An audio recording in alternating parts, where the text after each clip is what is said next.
250 हेक्टरवरील सिंचन प्रकल्पावरील बंदी हटवणार. राज्यातील पश्चिम वाहिनी नद्या गोदावरीला जोडणार राज्य सरकारची घोषणा. सोलापूरसाठी जीवनदायी ठरलेलं उजनी धरण यंदा पूर्ण भरणार.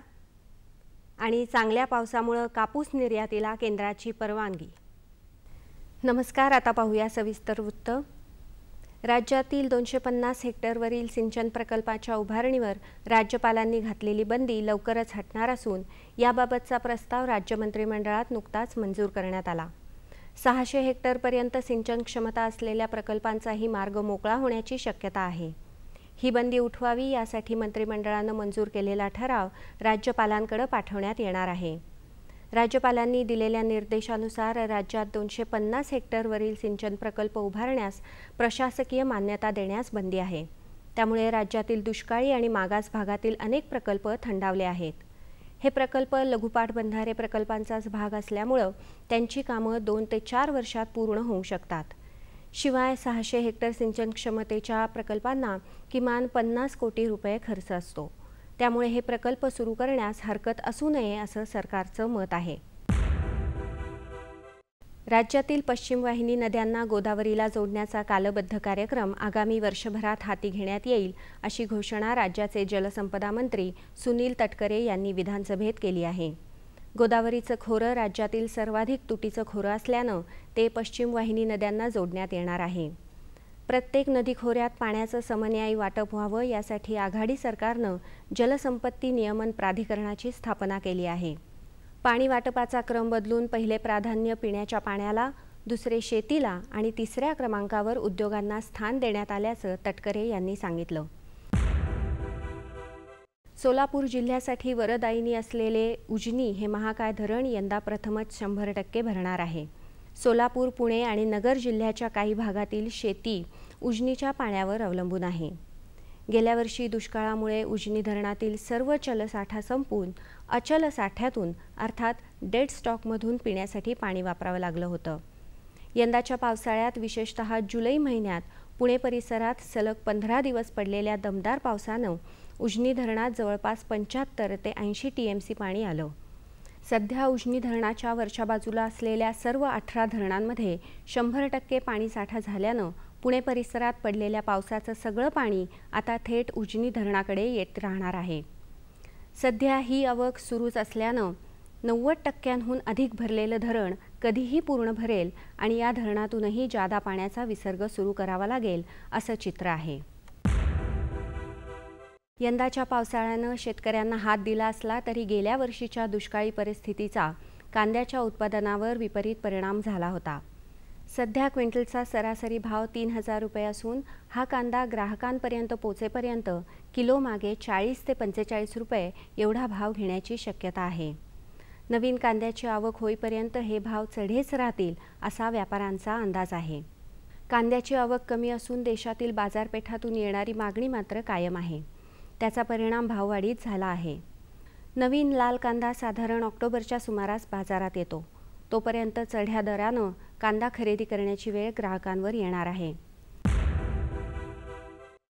यंदा देशभर चांगला वेळेवर व नियमितपणे पाऊस पडल्यानं चालू आर्थिक वर्षात कापूस निर्यात करण्याची परवानगी केंद्र सरकारनं भारतीय कापूस महामंडळाला दिली आहे. देशात गतवर्षीच्या तुलनेत कापसाच्या लागवड क्षेत्रात सुमारे 7.5 लाख हेक्टरनी वाढ झाली आहे. पिकाची स्थिती ही उत्तम असल्यानं यंदा उत्पादकताही चांगली राहण्याचा अंदाज व्यक्त होत आहे. तसेच नवा कापूस बाजारातही लवकर येण्याची शक्यता आहे. या पार्श्वभूमीवर केंद्रानं हा निर्णय घेतला आहे. निर्यातदाराला किमान 30,000 गाठीची निर्यात करण्यासाठी नोंदणी परकीय व्यापार संचालनालयाकडे करणं बंधनकारक आहे. कापूस, सोयाबीन, भुईमूग, ज्वारी, बाजरी, उडीद ही पिके वाढीच्या अवस्थेत आहेत. पिकामध्ये कोळपणी, खुरपणी करावी. तसेच खताची दुसरी मात्रा द्यावी. भात फुटवे फुटण्याच्या अवस्थेत तर मूग फुलोरा ते शेंगा धरण्याच्या अवस्थेत आहे. आडसाली ऊसाची लागवड मध्य महाराष्ट्र आणि मराठवाड्यात वापशावर करावी.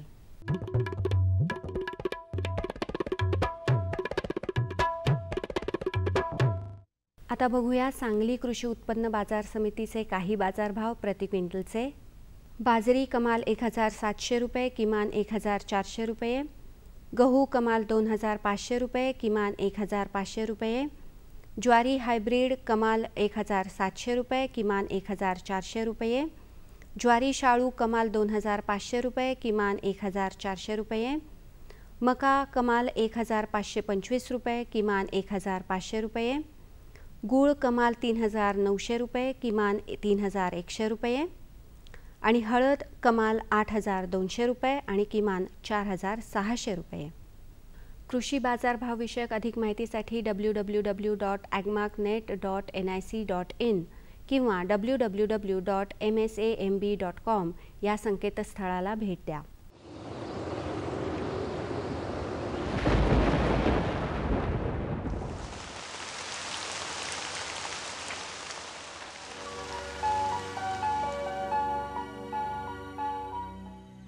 येत्या 24 तासात कोकणात बहुतेक ठिकाणी, विदर्भात बऱ्याच ठिकाणी तर मध्य महाराष्ट्र आणि मराठवाड्यात काही ठिकाणी पाऊस पडण्याची शक्यता असून त्यानंतर पाऊसमानात वाढ होईल.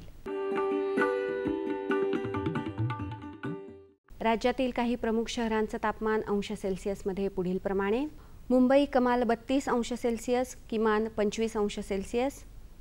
पुणे कमाल 26, किमान 20. नागपूर कमाल 31, किमान 24. नाशिक कमाल 29, किमान 21. औरंगाबाद कमाल 23, किमान 20. कोल्हापूर कमाल 23, किमान 20. सांगली कमाल 23, किमान 20. सातारा कमाल 24, किमान 20. आणि सोलापूर कमाल 23 आणि किमान 21 अंश सेल्सिअस राहण्याची शक्यता आहे. हवामान विषयक अधिक माहितीसाठी भारतीय हवामान विभागाच्या www.imd.gov.in या संकेतस्थळाला भेट द्या. या होत्या आजच्या कृषी वार्ता. पुन्हा भेटूया पुढील भागात. तोपर्यंत नमस्कार.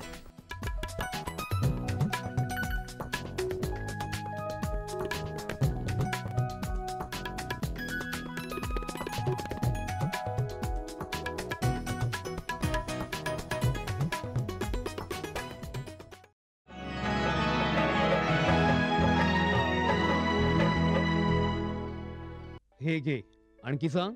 बस. अरे हे काय भाऊ, इतकं कमी रासायनिक खत? शेती सोडली आहेस का? शेती नाही, नादानपणा सोडतोय. मातीचं परीक्षण केलंय. आता तर भाऊ जितकं आवश्यक आहे तितकंच खत शेतात टाकू. हा, शेतकऱ्यांनो, आजच आपल्या जिल्ह्याजवळच्या भूमी परीक्षण प्रयोगशाळेत मातीचं परीक्षण अवश्य करवा आणि मातीची पोषक तत्व, आर्द्रता व रोपांचा विकास बघता केवळ आवश्यकतेनुसारच पोषक तत्व घाला. आणि हो, मातीतलं गंधक, जस्त, बोरॉन सारख्या पोषक तत्वांविषयीही जाणून घ्या. खत आणि जैविक खताच्या योग्य उपयोगानं भूमीचा सकसपणा टिकवून ठेवा, उत्पादकता वाढवा, खर्च कमी करा आणि बहुमोल परकी चलन वाचवण्यातही सहकार्य करा. आणि हो, मंदगतीनं नायट्रोजन उपलब्ध करून देणारी खतं जसं कडुलिंबयुक्त युरियाला प्राधान्य द्या आणि युरियाचा पानांवर शिडकाव करा. अरे वा, तू तर खरोखरी समजूतदार झालास रे. आणखी माहितीसाठी संपर्क करा जिल्हा कृषी अधिकारी किंवा शेतकरी कॉल सेंटर. आई, मला खायला दे ना. धीर धर बाळू, अजून डाळ शिजली नाही. चिंता करू नको बाळूची आई, यंदाच्या बारीला डाळ चांगली शिजल. म्हणजे व NFSM द्वारे डाळीचं उत्पादन वाढवण्याची पद्धत करण्यासाठी 1000 भागांची निवड करण्यात आली आणि त्यामध्ये आपल्या भागाचा बी समावेश आहे. त्यांना आमचा काय फायदा हो? आपल्या 5 एकर शेतासाठी लागणारं खत आणि कीटनाशक याशिवाय मिनी किट बी भेटल. पण इतक्या डाळीचं करायचं काय? सरकारनं कडधान्याचं आधारभूत मूल्य खूप वाढवलं आहे आणि त्याच्या खरेदीची पुरी व्यवस्था केली आहे. त्यानं मिळकत बी वाढल. आमचा बाळू एक चांगल्या शाळेत जाऊन शेतीशास्त्रज्ञ बनल.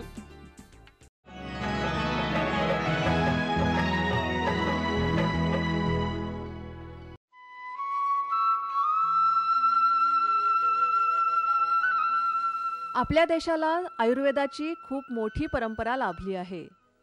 आयुर्वेदाला आपल्या संस्कृतीचंच एक चिन्ह असं संबोधलं तर वावगं ठरणार नाही. निसर्ग, मानव आणि आरोग्य यांची सांगड या शास्त्रानं घातली आहे. मानवाचा आहार विहार, प्रकृती, परिसर, ऋतू, हवामान अशा साऱ्या घटकांचा अभ्यास करून आरोग्य संपन्न बनवण्याची गुरुकिल्ली आयुर्वेदानं आपल्या हाती दिली आहे. म्हणूनच या शास्त्राचं जतन आणि संवर्धन करणं आपल्या सर्वांचंच कर्तव्य आहे. वन विभागाकडून आयुर्वेदाची परंपरा जपण्याचं काम केलं जातं. यासाठी वन विभागाच्या पुण्यातल्या संशोधन विभागाची 1940 मध्ये स्थापना झाली. मानवाच्या अगोदर पृथ्वीतलावर वनस्पती आलेल्या आहेत आणि मानव जसजसा प्रगत होत गेला तसतसं त्याला वनस्पतीचं ज्ञान होत गेलं. योगायोगाने त्याला वनस्पतीच्या औषधी उपयोगाची माहिती झाली आणि मानव वनस्पतीचा उपयोग आपले रोग बरे करण्यासाठी करू लागला. त्यानंतर मानव जसजसा प्रगत होत गेला तसतसं त्याची भूक किंवा त्याची आवश्यकता वाढत गेली आणि औषधी वनस्पतीचा उपयोग याचं प्रमाण वाढत गेलं. आज मी तिला औषधी वनस्पतीचा जो काही व्यवसाय आहे तो इतका वाढलेला आहे की आपण त्याची गरज भागवू शकत नाही. त्यामुळे औषधी वनस्पतीचे संवर्धन होणं आणि त्याचं उत्पादन वाढणं हे अत्यंत गरजेचं आहे. सर्वसाधारण मानवाला औषधी वनस्पती माहिती आहेत त्या म्हणजे त्याच्या जवळच्या. उदाहरणार्थ आपण स्वयंपाकामध्ये वापरतो तो ओवा किंवा कांदा, कोथिंबीर, पालक ह्या गोष्टी औषधी आहेतच. परंतु त्याच्या बाहेर पडलं तर मानवाला औषधी वनस्पतीचं अत्यंत ज्ञान कमी आहे. उदाहरण सांगायचं म्हटलं तर आपण रस्त्याच्या कडेला चालताना आपल्याला आढळतात ते तरवड किंवा टाकळा म्हणतो. त्या टाकळ्याचे औषधी उपयोग हे किती लोकांना माहिती आहेत? मला वाटतं खूप कमी लोकांना माहिती आहेत. अलीकडच्या काळात मागणी वाढल्यानं वनस्पतींच्या मुळांचाही अधिक वापर केला जातो. त्यामुळे या वनस्पती लुप्त होण्याच्या मार्गावर आहेत. वनस्पतींच्या मुळांचा उपयोग कमी करून पानांचा जास्त उपयोग केला तर त्यांचं संवर्धन होईल आणि अखेरीस फायदा आपल्यालाच मिळणार आहे. आयुर्वेदामध्ये की जी आपल्या भारतीयांची देणगी आपण जगाला दिलेली आहे त्यामध्ये ह्या वनस्पतींचा उपयोग अत्यंत तपशीलवारपणे दिलेला आहे. त्यामध्ये 2 प्रकारचे उपयोग होतात की ज्याला आपण पानांचा उपयोग जर म्हटला तर हा वारंवार होतो आणि वनस्पती नष्ट पावत नाही. परंतु मुळांचा जर उपयोग करत बसले तर ती वनस्पती नष्ट पावते. म्हणजे त्याला डिस्ट्रक्टिव्ह हार्वेस्टिंग असं म्हणतात. तर ह्या डिस्ट्रक्टिंग हार्वेस्टिंग जो आहे ते मात्र जर कमी प्रमाणात केलं तर मात्र वनस्पती ह्या वारंवार आपल्याला उत्पादन देऊ शकते. आता या डिस्ट्रक्टिव्ह हार्वेस्टिंगचा मुख्य प्रकार म्हणजे दशमूळ. तर या दशमुळा रिस्टमध्ये 10 प्रकारच्या वनस्पतींची मुळे वापरली जातात आणि मुळांचा वापर करायचा म्हणजे ते वृक्ष किंवा ती वनस्पती ही उपटलीच पाहिजे, त्यापासून मुळे बाहेर काढली पाहिजे आणि मुळापासून ते अरिष्ट बनवतात. या दशमुळा रिस्टमध्ये 5 वनस्पती ह्या सीझनल आहेत की ज्या छोट्या आहेत आणि 5 वनस्पती ह्या वृक्ष आहेत. त्यामध्ये शिवण येतं, बेल येतो, पाडळ येते, टेटू येतो आणि अग्निमंत येतं. यापैकी पाडळ ही वनस्पती लुप्त पावण्याच्या मार्गावर आहे आणि टेटू त्यापेक्षा थोड्या कमी प्रमाणात लुप्त होईल. आता ह्या दोन्ही वनस्पती जर लुप्त पावल्या तर दशमुळारिष्टच्या ऐवजी आपल्याला अष्टमुळारिष्ट असं म्हणावं लागेल आणि त्याचा आपल्याला जो अपेक्षित असा परिणाम जाणवणार नाही.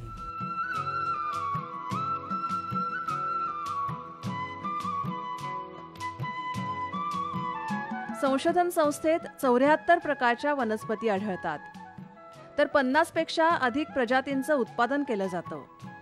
इथं आढळणाऱ्या औषधी वनस्पतींचा अनेक प्रकारच्या आजारांवर उपयोग केला जातो. आमच्या संशोधन केंद्राचे क्षेत्र आहे हे 1 हेक्टर 2.5 एकर. यामध्ये आम्ही 74 प्रकारच्या मोठ्या वाढणाऱ्या वनस्पतींचं जतन केलेलं आहे, त्याचं संवर्धन केलेलं आहे. त्यापासून बिया मिळतात, त्या बियांपासून आपण रोपांची निर्मिती करतो. या ठिकाणी असलेल्या छोट्या रोपवाटिकेमध्ये आपण 50 पेक्षा जास्त वनस्पतींच्या प्रजातींचं या ठिकाणी उत्पादन करतो. आता उत्पादन करण्यामध्ये ज्या वनस्पती आहेत प्रामुख्याने की ज्या इतर ठिकाणी आढळत नाही त्यामध्ये आम्ही गुगुळ या प्रजातीच्या वनस्पती आम्ही या ठिकाणी तयार करत आहोत. आता आपल्याला माहीतच आहे गुगुळचं डिंक हा अत्यंत औषधी आहे आणि त्या डिंकाचं भारतामध्ये जे आयात केलं जातं ते अफगाणिस्तान, पाकिस्तान यासारख्या देशामधून आणि आपण आपले अत्यंत मौल्यवान असं परकीय चलन लोकांना देत असतो. त्यामुळे गुगुळ या वनस्पतीचं वाढ व्हावी म्हणून आम्ही या ठिकाणी जवळपास 3000 रोपं गुगुळची तयार केलेली आहे. त्यानंतर दुसरी वनस्पती आहे गुळवेल, की जी वेलवर्गीय वनस्पती आहे. त्यामध्ये आपल्याला अत्यंत औषधी असे गुणधर्म आहेत. त्यामध्ये ही रोगप्रतिकारक शक्ती वाढवते. गुळवेलला आपण टिनोस्पोरा कॉर्डिफोलिया म्हणतो. कॉर्डिफोलिया म्हणजे हृदयाच्या आकाराचे पानं आणि टिनोस्पोरा म्हणजे छोटे छोटे स्पोर्स म्हणजे ठिपके असलेले ह्याचे खोड असतं. म्हणजे ओळखायला अत्यंत सोपी परंतु अत्यंत गुणकारी. याचा महत्त्वाचा उपयोग म्हणजे ही रोगप्रतिकारक शक्ती वाढवते. आपण स्वाईन फ्लू पुण्यामध्ये काही वर्षापूर्वी त्यांनी थैमान घातलं होतं. या स्वाईन फ्लूच्या आजारामध्ये जर या गुळवेलच्या खोडाचे आणि तुळशीच्या पानांचा एकत्रित काढा घेतला तर मानवाची रोगप्रतिकारक शक्ती ही वाढते. म्हणून गुळवेलाचे सुद्धा आम्ही या ठिकाणी रोपं तयार केलेली आहेत. त्यानंतर आम्ही विविध प्रकारच्या चिंचेची रोपं तयार केलेली आहेत, की ज्या चिंचेची रोपं आम्ही दक्षिण भारतामधून या ठिकाणी आणली आणि त्यापासून आम्ही या ठिकाणी रोपं तयार केली. या ठिकाणी जी रोपं तयार केली हे अत्यंत चांगल्या जीन्स किंवा जीन पूल म्हणतो आपण, त्या जीन पूलपासून तयार केलेली आहे. यामध्ये SMG4 या प्रजातीचा सुद्धा समावेश आहे. त्यानंतर आम्ही मलेशियन चिंच नावाची सुद्धा गोड चिंच या ठिकाणी त्याची रोपं तयार केलेली आहेत. त्यानंतर अग्निमंथ किंवा अरनीची आम्ही या ठिकाणी जवळपास 1000 रोपं तयार केलेली आहेत. त्यानंतर एक जी छोटी वनस्पती येते दशमुळा रेशमध्ये, ज्याला युरारिया पिक्टा किंवा पिटवण म्हणतो, ती पिटवण अत्यंत दुर्लभ आणि अशी वनस्पती आहे की ज्याची ठिकाणं खूप कमी लोकांना माहिती आहे. ते पिटवणची सुद्धा आम्ही या ठिकाणी रोपं तयार केलेली आहेत. त्यानंतर आम्ही या ठिकाणी जी बाकीची रोपं तयार केली समुद्रशोक ही वनस्पती वेलवर्गीय असून त्याची पानं मखमली असतात. खालच्या बाजूनी पाहिलं तर ती चंदेरी रंगाची मखमल असते. ही पानं सांधेदुखीवर वापरतात. नंतर त्याची मखमली बाजू जी आहे ती जर आपण जखमेच्या बाजूने घेऊन जखमेवर लावली तर जखमेमधून पू वाहत नाही आणि जखम लवकर भरून येते. दुसरा या समुद्रशोकचा अत्यंत महत्त्वाचा उपयोग म्हणजे की ही वनस्पती आपल्याला मधुमेहामध्ये वापरता येते. यानंतर आम्ही एक दुसरी वनस्पती या ठिकाणी तयार केली ज्याला इन्सुलिन प्लांट म्हणतो आपण. इन्सुलिन प्लांट म्हणजे कोस्टस स्पेसिओसा हे त्याचं बॉटनिकल नाव आहे. आणि हे इन्सुलिन प्लांट हे नावाप्रमाणे म्हणजे शरीरामध्ये इन्सुलिनचं प्रमाण वाढवण्याची प्रक्रिया करतं आणि त्यामुळे मधुमेहातील साखर ही कमी होते. ज्या काटेरी वनस्पतीमध्ये आम्ही सागरगोट्याची रोपं तयार केलेली आहे. सागरगोट्याचा मगज, आतमधला जो मगज आहे तो अत्यंत औषधी आहे आणि तो मगज अत्यंत पौष्टिक म्हणून वापरला जातो. साधारणतः प्रसूतीनंतरच्या अशक्तपणामध्ये हा जर सागरगोट्याचा मगज वापरला तर त्यामध्ये त्या महिलांना शक्ती येण्याचं काम होतं.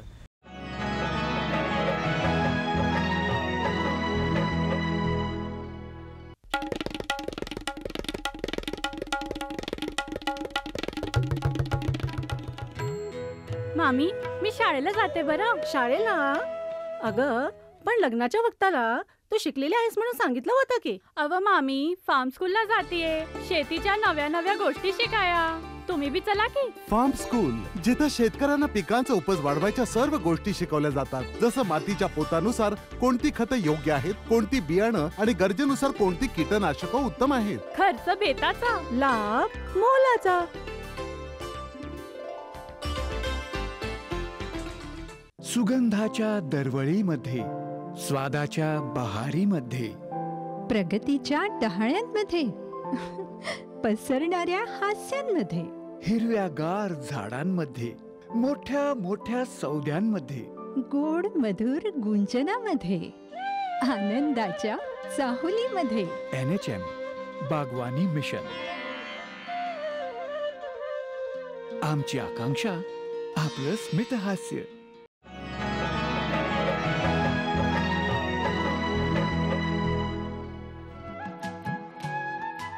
दशमुळांमधल्या वनस्पती किंवा पूजेला वापरणाऱ्या पत्रीही संशोधन विभागात सापडतात. दुर्मिळ आजारांवर उपचार करण्यासाठी औषधी वनस्पतींचा वापरही केला जातो. गणपतीचा सीझन हे येतो त्यावेळेस ना सगळीकडे नवीन पालवी आलेली आहे, नवीन झाडं त्या ठिकाणी आलेली आहेत आणि गणपतीमध्ये सर्वात जास्त उत्साही असतात ती मुलं.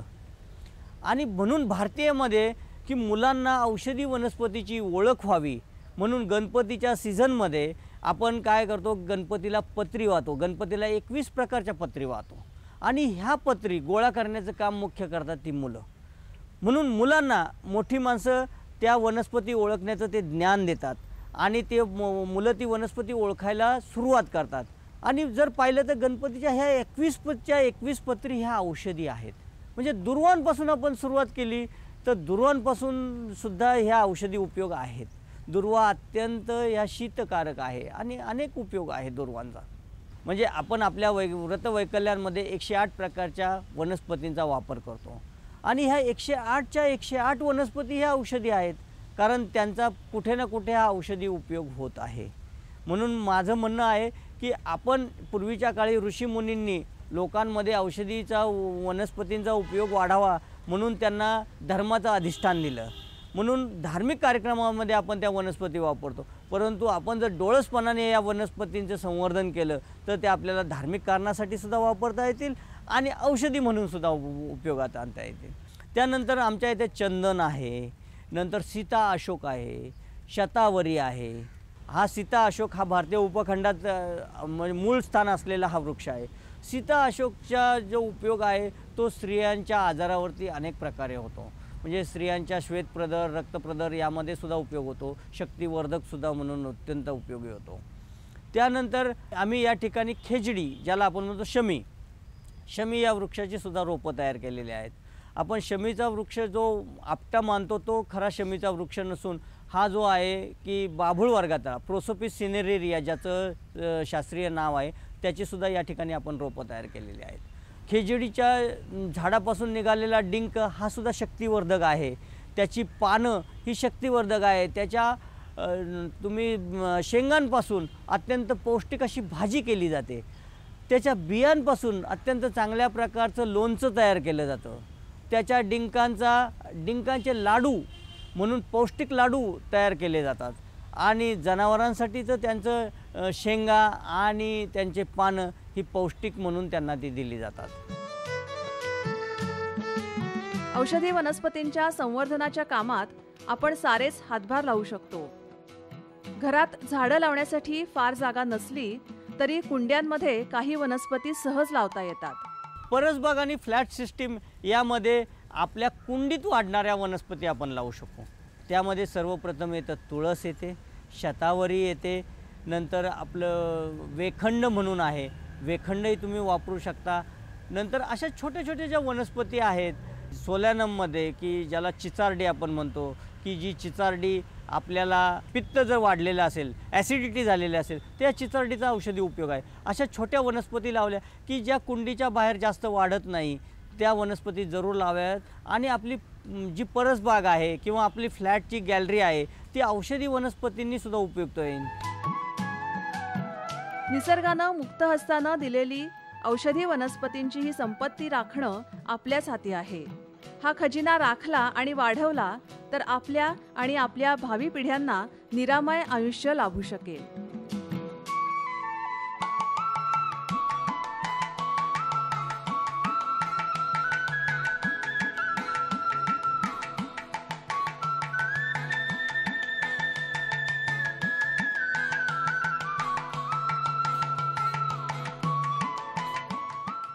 आमचा पत्ता निर्माता कृषी दर्शन, दूरदर्शन केंद्र पुणे.